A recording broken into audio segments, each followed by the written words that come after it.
저는 요즘 벌어지고 있는 한경호와 시민들의 부딪힘, 이거를 조금 다르게 보고 있습니다. 저희들 같은 이런 무지랭이들도 보통은 그거를 체감적으로 느끼는데, 노무현 대통령을 대통령으로 만들었던 사람들을 친노 세력이라고 하죠. 그리고 우리가 저들의 프레임에 따라서 그게 노빠라고 불렀습니다. 그냥 편하게 노빠라고 할게요. 이건 제가 비하하는 발언이 아닙니다. 그냥 알아듣기 쉽게. 그리고 문재인 대통령을 대통령으로 만든 세력을 친문 세력이라고 하고 문빠라고 표현하고 있어요, 언론에서. 그런데 좀 이게 분리해서 생각을 해야 되는데, 저들 조중동을 포함한 한경호가 동일시하게 보는 경향이, 노빠는 문빠야, 노빠를 조졌듯이 문빠도 조지면 조용해질 거야 라는 의식을 갖고 있는 것 같아요. 기본 베이스에. 무슨 말이냐면, 노빠 시절에, 노무현 대통령 시절에는 언론을 이용할 생각을 잘 못했어요. 활용할 생각을 잘 못하고, 그러면서 언론에 기댄 측면이 많이 있습니다. 시민들도 국민들도.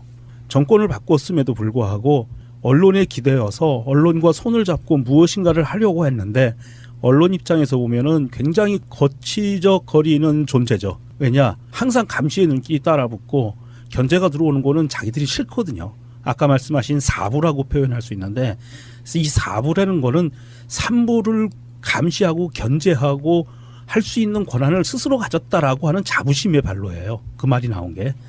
그런데 그런 존재가 싫어요. 그래서 노빠라는 그 프레임을 씌워서 이 노빠의 존재를 국민들로부터 괴리를 시켰어요. 분리를 시켜버렸습니다. 소수로 만들어서 분리시켰고 성공했습니다. 그래서 노무현 대통령을 그렇게 잃었고, 그건 맞아요. 그게 역사적 사실인 거고요. 그런데 그 사람들이 더해서, 다른 사람들과 더해서 문빠가 되는 과정은요, 약 10년, 약 8년, 10년의 인고의 세월을 거치면서 굉장히 많은 진화를 했어요. 대표적으로 진화한 것은 2017년에 들어와서 폭력적이지 않고 법의 테두리에서 벗어나지 않는 헌법의 가치를 지키는 한도 내에서 대통령이란 자를 파면을 시켰다는 겁니다. 그리고 그 여력을 이어받아서 정부를 만들었어요. 문재인을 당선시키면서 정부를 만들었습니다. 이것은 그 사람들이, 우리가 문빠, 노빠라고 칭하는 그런 사람들이 혁명 정부를 수립을 한 거예요. 그렇게 봐줘야 돼요. 우리가 좋은 말로 얘기하면 시민이라고 하죠. 시민 권력이 정부 권력을 만들어낸 겁니다. 이런 상황에서 언론들이 지금도 여전히 조중동, 한경호를 포함해서, 그런데 조중동은 지금 약간 엎드렸어요. 엎드려서 지금 복지부동하고 있는 상태입니다. 고개를 못 들고. 그런데 한경호는 여기에서 이 시민들을 상대로 드자비질을 벌이고 있는 거예요. 시민들이 감시하고 견제하고 들어오는 것에 대해서 기분 나빠하고, 이 시민들에 대해서 아주 저열한 단어를 써가면서 기자들이 공격을 했어요. 그러니까 이 시민들이 참을 수가 없죠. 왜? 우리는 나서서 대통령도 갈아치웠어. 정부도 바꿨어. 공화국도 바꿀 수 있는 사람이고, 머지않아 공화국이 바뀔 상황이에요. 이렇게 혁명적인 상황을 만들었고, 시민들은 이미 그것을 겪었어요. 그래서 직접 민주주의가 얼마든지 가능해. 간접 민주주의를 택하고 있는, 대의 민주주의를 택하고 있는 헌법하에서도 이렇게 직접 민주주의가 가능하거나 라는 것을 깨달아 버렸어요, 사람들이. 부지불식간에. 그런데 거기에다 대고 언론이라고 하는 사람들이 너희들 그러면 안 돼. 문빠 니들 그러면 안 돼. 문빠는 빠져. 계속 이런 메시지를 보내고 문빠에 대해서 공격을 해요. 다덴벼 문빠, 심지어는. 그래서 이런 시민들의 그 진화되어 있고 성숙한 정치의식과 기존의 권력 중에 하나인 언론 권력을 갖고 있는 사람들 간에 이게 서로 간격이 너무 커진 거예요. 예전 같으면 시민들이 그렇게 감히 덤빌 생각을 못했을 거예요. 그런데 지금은 이 시민들이 직접 바꾼 경험을 했거든. 그러면 언론도 바꿀 수 있다라고 생각을 해요. 그 기본적인 틀에는 매우 동감하나, 이상적인 걸로만 되는 부분은 아닌 게 뭐냐면은, 실제로 평상시에도 정권 바뀌기 훨씬 전에도 한경호가 싫었던 사람들이 여기에 같이 결합하면 훨씬 더 무서운 결과가 나옵니다. 그럴 수 있죠. 예. 그러니까 실제로 조중동을 옹호하던 사람들 입장에서 한경호 없애기 딱 좋은 시대다라고 결합한다면 이게 무서운 결과가 나올 수 있어요. 그게 첫 번째고, 저는 이렇게 보는 부분이 있습니다. 그러니까 이게 순수하게 그런 식으로만 가면 굉장한 또 지금 대통령 바꾸는 것만큼이나 훌륭한 혁명이 될 수도 있는데, 여기에 이제 잘못 가면 진짜로 흔히 말하면 파쇼가 될 수도 있단 말이에요. 모든 언론들은 다 우리들한테 꾸러가 되는데 그 대표성이 문바이면 안 돼요. 그냥 국민이 해야 된다고. 예. 근데 이게 시민에 의해서 개혁을 당하는 쪽 입장에서는 한쪽으로 치워놓으면 훨씬 더 편하죠. 그렇죠. 일부 문바들만 그렇다라고. 그렇죠. 그렇게 편한 프레임을 거예요. 짜고 있는 거예요. 예. 근데 그런 부분들은 저는 문재인 대통령의 개혁성하고는 상당히 좀 빗나간다고 봐요. 무슨 말이냐면 문재인 대통령의 지금의 보내주는 메시지는 합법적인 테두리 내에서 국민들을 안고 가는 대상으로서의 개혁을 하려고 하는 부분이 있어서 무력시 언론의 어떤 본질적 기능만 보면, 그러니까 지금 한경호가 하고 있는 게 잘못됐다고 그러니까 비난을 안 할 수는 없어요. 분명히 잘못하고 있거든요. 그런데 약간의 경영진의 입장에서 다시 한번 생각해 보면, 그러니까 지금 예를 들어서 한경호가 나같이 문재인 지지자들의 입장과 같이 확 한쪽으로 쏠리기 시작하면 기업은 한경호의 광고를 안 줄 겁니다. 어차피 지금 과거의 언론 패러다임에서는 기업의 광고가 자기 그 밥그릇이었거든요. 최소한의 밥그릇을 지키기 위해서는 자기들이 말하는 어떤 기계적 균형을 맞춰야 된다라는 논리로 최소한 버텨줘야지 조금이나마 자기들의 광고를 계속 유지할 수 있을 거란 말이에요. 어차피 조중동에 들어가는 거는 정해져 있는 거고 그 나머지가 자기들 몫인데, 이게 문재인 지지자들처럼 한쪽 싹 쏠려버리면 기사의 질은 점점점 떨어질 거고 어쩔 수가 없는 악순환에 빠져들 텐데, 이런 신호 자체가 언론이라는 과거의 패러다임 속에 묻혀있는 언론의 기능이 이미 끝물에 와 있는 게 아닌가. 정말 너무 불편한 게요. 우리가 그러면은 정의를 합시다. 언론이라는 것 자체가 정보 전달이라고 해요. 근데 지금 이슈화가 되는 것 자체는 새로 들어온 우리 문 대통령에 대해서 쏟아 나오는 기사인데, 그 메인 타이틀만 빼고 이 언론사들이 내놓는 기사가 진짠지 아닌지에 대해서 다른 기사들을 보잖아요. 그게 정말인지 아닌지를 봐서 정말 자기네들이 원하는 방향으로 가는 게 많아요. 그렇죠? 그것에 대해서 많은 트윗이나 뭐 이런 거 보면은 이거 틀리다는 게 많이 올라와요. 그거는 뭐 문바가 됐든 멋바가 됐든 전혀 그 연관성이 없어요. 그러면은 국민이 돼서 언제까지 기다릴 건가를 저는 묻고 싶은 거예요. 모든 국민들에게. 아니, 한 가지만 제가 부연 설명을 해드리면, 지금 시민들이 나서서 한경호와 그렇게 대척점에 서 있는 게 지금 야수님 말씀하신 것처럼 문재인을 찬양하는 용비어천가를 쓰라는 게 아니에요. 그러니까요. 그런 뜻이 아니고, 기업이, 언론사도 기업이니까 생존해야죠. 광고도 받아야죠. 당연하죠. 용비어천가를 쓰라는 게 아니라 박근혜와 이명박에게 했던 것처럼만 기사를 써라는 거예요. 다른 의미가 아니고. 네. 그런데 이명박 부인 무슨 여사, 지금도 여전히 박근혜 전 대통령이라고 기사를 쓰면서 왜 문재인 대통령에게서는 문 한자로 하나, 문이에요. 더 이상 뒤에 없어요. 그리고 또 다른 기사는 문 대통령 출근길에 김씨 이렇게 나와요. 그러면 사람들이 보기에 이거는 무언가 의도가 있다. 라고 판단을 한 거고. 그러니까 그 태도 자체는 기사가 처음에 누군가 작성하고 데스크를 통해서 발행이 될 때까지 누군가 아무도 지적하지 않았기 때문에 올라갔을 거 아닙니까? 지적하지 않았던 바뀌었던 그러니까, 어떤 그런 패러다임을 밟았겠죠. 예, 그러니까 그 제가 이야기했던 그 전문가들, 언론사들이 가지고 있는 어떤 권위의식, 그러니까 전문가로서의 어떤 그 계급의식 이런 것들이 작용한 거지, 먹고 살려고 하는 사람들이 몸부림친다는 거는 다 똑같은 논리인 것 같아요. 저는 약간 좀 생각이 좀 다른데요. 디테일이 너무 집착하면 아무것도 못해요. 예를 들어서 바라보는 관점이 이렇게 한번 봅시다. 박근혜를 무너뜨리는 데 있어서 한겨레 신문 같은 경우에 공은 지대합니다. JTBC처럼. 그러니까 그들은 어떤 면에서 보면 그런 거예요. 저는 이제 아무리 문재인 대통령 같은 사람이 정권을 잡아도 한 20, 30년 같은 당의 정권 잡으면 썩을걸? 그게 이제 보수는 고일 수밖에 없는 물 같은 건데, 그런 면에서 컨트롤에서 보면은 언론사들도 이미 진보 쪽 언론사들이 독재 기간을 지나면서 좀 매봉이 무뎌지고 사실상 보수화되고 기득권화된 거에 대한 기본적인 것들 때문에 지금 튀어나오는 논란거리라고 봐요. 아주 기본적으로는.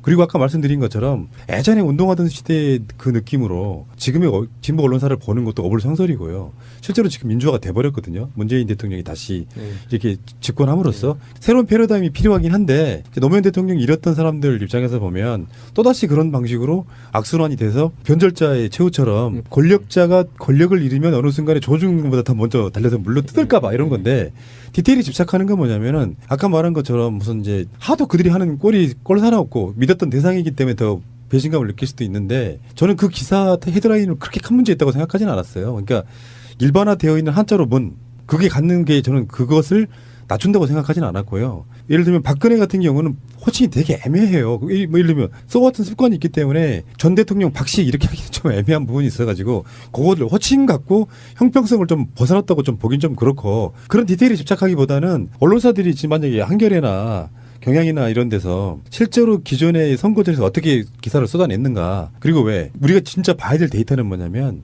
문재인이 언급된 기사는 진보 언론에서도 부정적인 걸 많이 다뤘고 안철수가 언급된 기사는 긍정적인 걸 많이 다뤘다. 이런 데이터가 나온 적이 있어요. 최근에 우리 방송에서 한 적이 있단 말이에요. 있습니다. 예. 근데 그것도 이야기를 들어보면 이런 것도 있어. 대세론 후보니까 1위 후보니까 검증하다 보니 좀 불편한 기사가 많이 나온 것도 사실이다. 그러니까 나는 그 정도까지는 이해할 수 있다고 봐요. 그게 어쩌면 숙명 같은 거예요. 대통령 될 사람이니까 혹독하게 검증했지만 문재인 안 나왔잖아요. 결과적으로 보면 문재인의 도덕성을 만들어준 것도 서운했든 안 했든 그런 언론사들이 공이 저는 있다고 보는 것이거든요. 근데 문제는 이제 진짜로 하고 싶은 이야기는 이런 거예요. 예민할 수 있지만 이야기 한번 해볼게요. 이런 자리가 마련됐으니까. 진짜 언론은 무엇일까요? 다시 처음으로 한번 돌아가 볼게요. 제가 방송할 때 새가 날아든 데에 대한 자부심이 뭐가 있었냐면은 어떤 사람의 목소리도 소중하다고 생각하는 거예요. 내가 어찌됐건 언론으로서의 기능을 갖고 있는 팟캐스트 방송을 하니 누군가가 와서 내 목소리 좀 전달하게 해줘 하면 언제든지 선택 내주겠다는 게 제 생각이었단 말이에요. 그런 기능들을 기존의 진보 언론사들이 나름대로 꽤 해왔던 것도 사실이에요. 한번 뒤져보시면은 우리가 그것을 정치 기사만 찾아서 읽어서 그렇지 소외된 이웃들에 대한 기획도 되게 많이 합니다. 그러니까 악이 돼 있는 게 아니라 원래 선으로 출발했지만 악이 돼가고 있는 거를 원인치로 돌려놓겠다는 정도만 머릿속에 갇히시고 아니 그 한겨레나 뭐 어마이뉴스나 어디 경향 말고 어디 가면 더 나쁜 놈들 없어요. 그 부분은 한번 이렇게 완전 적으로 보지 마시고 그 사람들을 기득권화 되고 있는 거를 원인치로 돌려놓는다 생각하는 정도로 분노를 해야겠지만 그게 마치 평생 필생 원수처럼 싸우는 건 아니다. 그런 건 아니, 아니죠. 그건 아니죠. 죄송합니다. 아니는 하지 말라고 하셨는데요. 이것은 타이틀을 뽑는다고 하잖아요. 그게 쇼킹인 것도 필요하고 뭐 그렇다고 하는데 악의성이 있는 타이틀을 뽑는 게 트렌드가 너무나도 보인다라고 한다든지 그게 아티클을 읽다 보면은 이게 정말 아니다 싶은 게 너무나도 보이면은요. 이것은 그냥 아 그렇구나라고 넘어갈 수 있는 수준이 아닌 거잖아요. 실제로 언론사에도요. 누구 대통령, 누구 뭐 후보, 누구 국회의원하고 친한 기자들이 많아요. 그게 기득권화되어 있는 대표적인 거예요. 그렇다 보니까 자기가 가까운 사람, 예를 들면 뭐 안철수랑 가까웠던 그쪽 국민의당 관계자랑 가까웠던 기자들은 우호적으로 쓰고 이런 측면도 없지 않아 있고요. 그거는 디테일로 들어가서 뭐 악의성을 갖고 쓴다 이런 부분은 그 디테일이 엄청나게 많이 모아지면 그 언론사의 기본적인 생각일 겁니다. 시민들이 이런 것도 느낍니다. 뭐냐면 뭐 특정 기자라고 하는데 한겨레 신문 기자예요. 안수찬 기자. 그분이 그렇게 페북에다 썼는데 처음에 썼을 때는 본인이 술 먹었다고 했으니까 술 먹은 상태에서 쓴 것은 다덤벼 문바라고 썼고요. 그리고 댓글이 어마어마하게 달려서 10,000몇 개가 달렸는데 그리고 나니까 내가 어제 술 먹고 이렇게 해서 죄송하다 뭐 이렇게 해가지고 써서 올렸어요. 그러면서 욕을 하려면 나를 욕하고 우리 신문사에는 나보다 더 훌륭한 기자들도 많으니까 이렇게 아주 쭉 해서 사과를 올렸는데 사람들이 빈정이 상하니까 뭐라 그러냐면 너보다도 훌륭한 기자를 찾는 게 아니라 너만큼 더 나쁜 기자, 저질 기자도 많아. 너보다 더 저질 기자, 덜 저질 기자. 이거를 얘기해야지. 왜 너가 본인이 훌륭하다고 스스로 얘기하니? 이렇게까지 왔어요. 저는 훌륭하니까 저보다 더 훌륭한 기자. 문맥의 뜻은 그래요.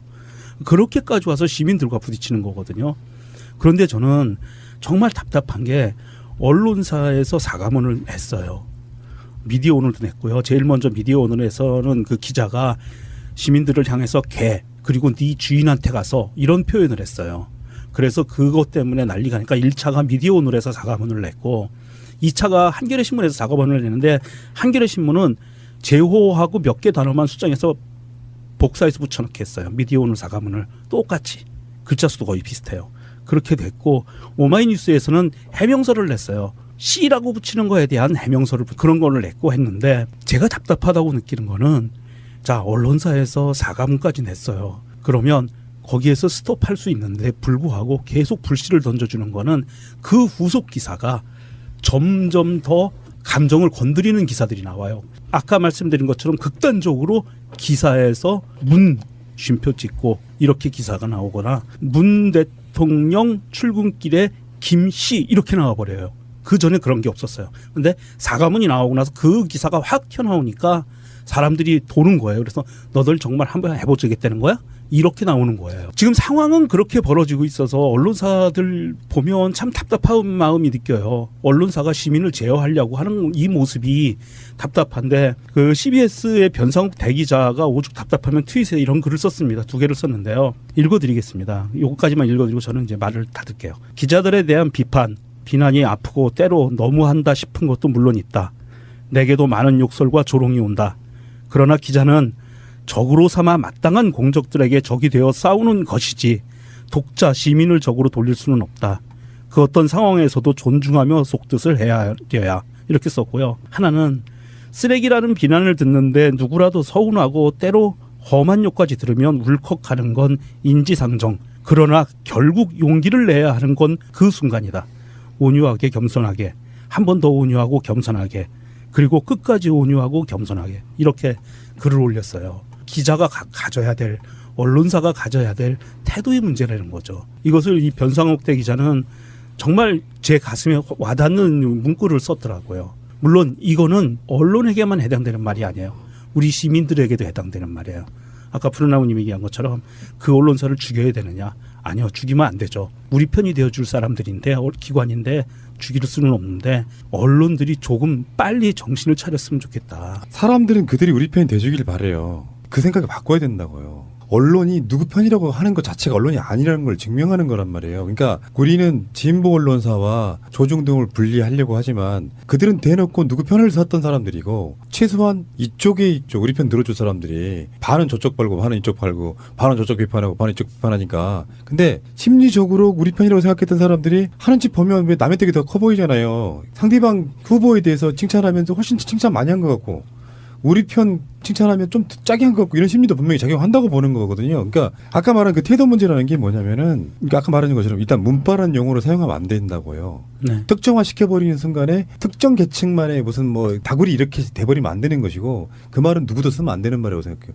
그리고 단지 문재인 지지자뿐만 아니라 일반적인 입장에서 언론사에 분노하는 사람들은 굉장히 많이 있지 않습니까? 그런 측면이 있는 거고 두 번째는 언론을 굴복시킨다는 표현 자체는 굉장히 많은 왜곡이 일어나서 정권에게 굉장히 부담이 될 수도 있습니다. 언론이 잘하고 있을 때 언론 스스로가 정화작용하는 부분까지만 가지면 좋은데 언론을 굴복시켜서 만약에 말이에요. 우리 대선 국면에서 가짜 뉴스를 낸 SBS가 뉴스 기사 삭제하고 사과했잖아요. 사장까지 나서가지고. 근데 우리 쪽에는 너무나 분노스러워서 그걸로 양이 안 차지만 다른 쪽 사람들한테 어떻게 이용해 먹냐면은 권력을 가지려고 하니까 권력이 언론사를 굴복시켰다라고 또 이용해 먹는 것이거든요. 그러니까 언론사는 언론 자체가 저는 불가침이어야 된다고 보는데 과도주기적으로 지금 흔히 말해서 손보는 기간은 좀 필요하다고 보는 거예요. 깜짝 놀라게는 해줘야 돼.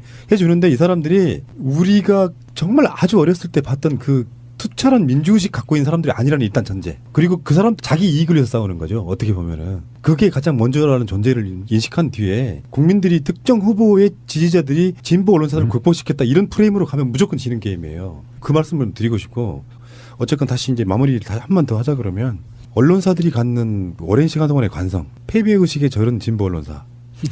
우리들처럼 목표가 정권 교체가 아니라 기계적 균형을 잡기 위해서는 야당 후보를 더 많이 깔 수밖에 없게 되는 언론사가 돼버린. 근데 앞으로 언론이 저는 다른 거 안 바라요. 뭐 문재인 빨아줘 이런 건 안 바라고 진짜 공평하게 진보 언론사든 조중동이든 똑같아진다고 생각해. 네. 맞아요. 아니면은 자기의 정파성을 드러내든가 해.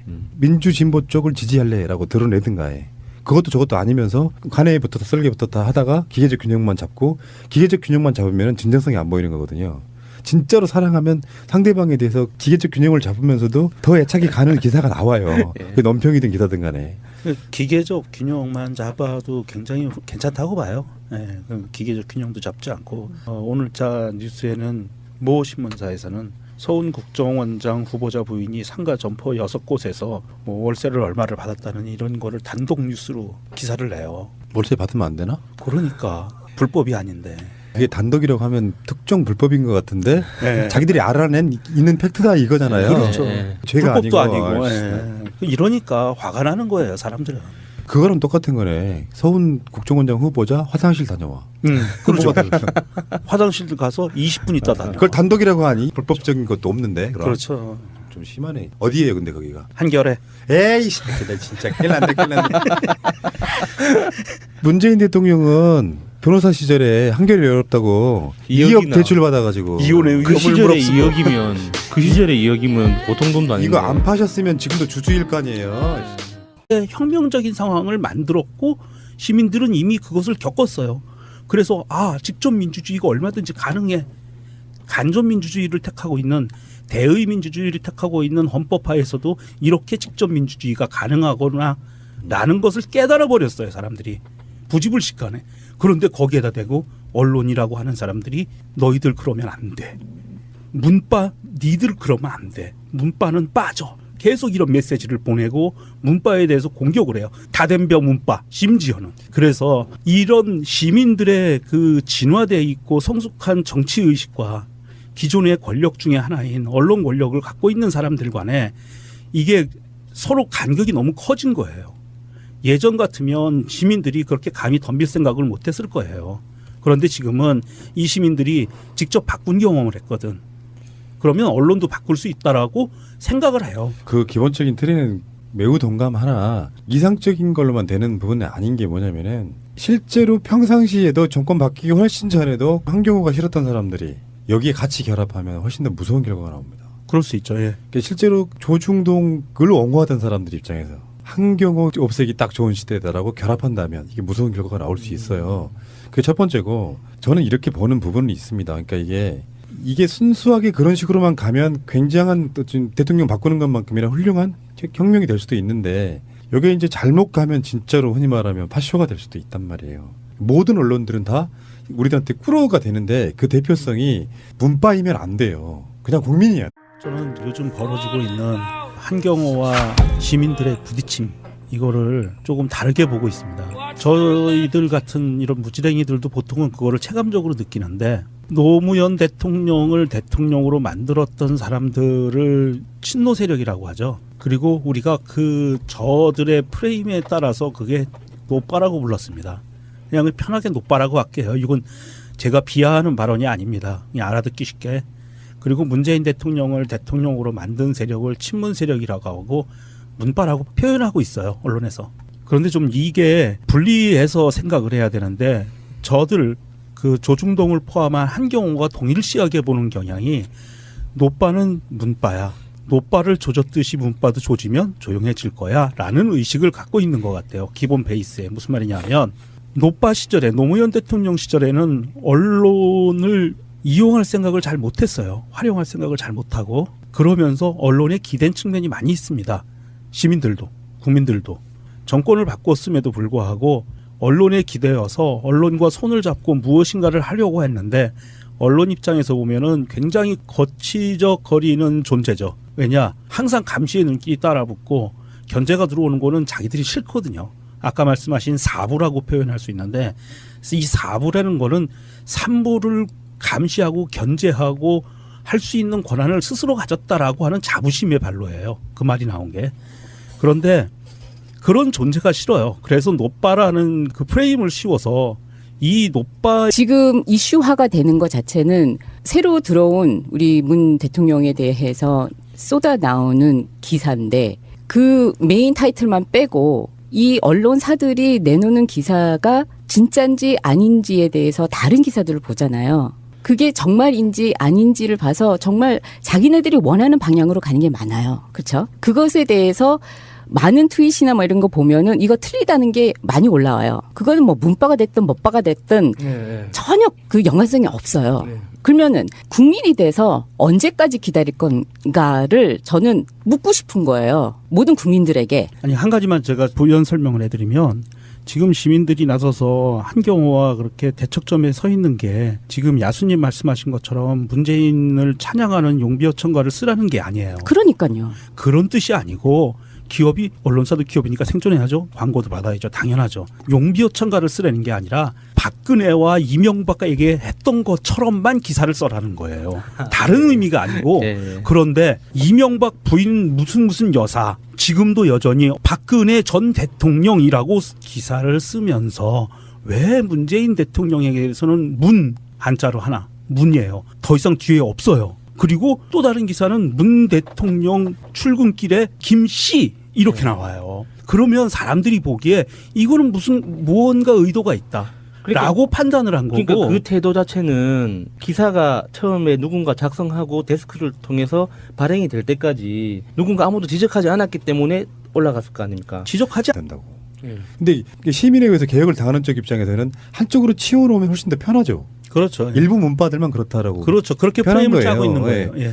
근데 그런 부분들은 저는 문재인 대통령의 개혁성하고는 상당히 좀 빗나간다고 봐요. 무슨 말이냐면 문재인 대통령이 지금에 보내주는 메시지는 합법적인 테두리 내에서 국민들을 안고 가는 대상으로서의 개혁을 하려고 하는 부분이 있어서 무력시 언론의 어떤 본질적 기능만 보면, 그러니까 지금 한경호가 하고 있는 게 잘못됐다고 그러니까 비난을 안 할 수는 없어요. 분명히 잘못하고 있거든요. 그런데 약간의 경영진의 입장에서 다시 한번 생각해 보면, 그러니까 지금 예를 들어서 한경호가 다 같이 문재인 지지자들의 입장과 같이 확 한쪽으로 쏠리기 시작하면 기업은 한경호의 광고를 안 줄 겁니다. 어차피 지금 과거의 언론 패러다임에서는 기업의 광고가 자기 그 밥그릇이었거든요. 그러니까 최소한의 밥그릇을 지키기 위해서는 자기들이 말하는 어떤 기계적 균형을 맞춰야 된다라는 논리로 최소한 버텨줘야지 조금이나마 자기들의 광고를 계속 유지할 수 있을 거란 말이에요. 어차피 조중동에 들어가는 거는 정해져 있는 거고 그 나머지가 자기들 몫인데, 이게 문재인 지지자들처럼 한쪽 싹 쏠려버리면 기사의 질은 점점점 떨어질 거고 어쩔 수가 없는 악순환에 빠져들 텐데, 이런 신호 자체가 언론이라는 과거의 패러다임 속에 묻혀있는 언론의 기능이 이미 끝물에 와 있는 게 아닌가. 정말 너무 불편한 게요. 우리가 그러면은 정의를 합시다. 언론이라는 것 자체가 정보 전달이라고 해요. 근데 의 존재를 국민들로부터 괴리를 시켰어요. 분리를 시켜버렸습니다. 소수로 만들어서 분리시켰고 성공했습니다. 그래서 노무현 대통령을 그렇게 잃었고, 그건 맞아요.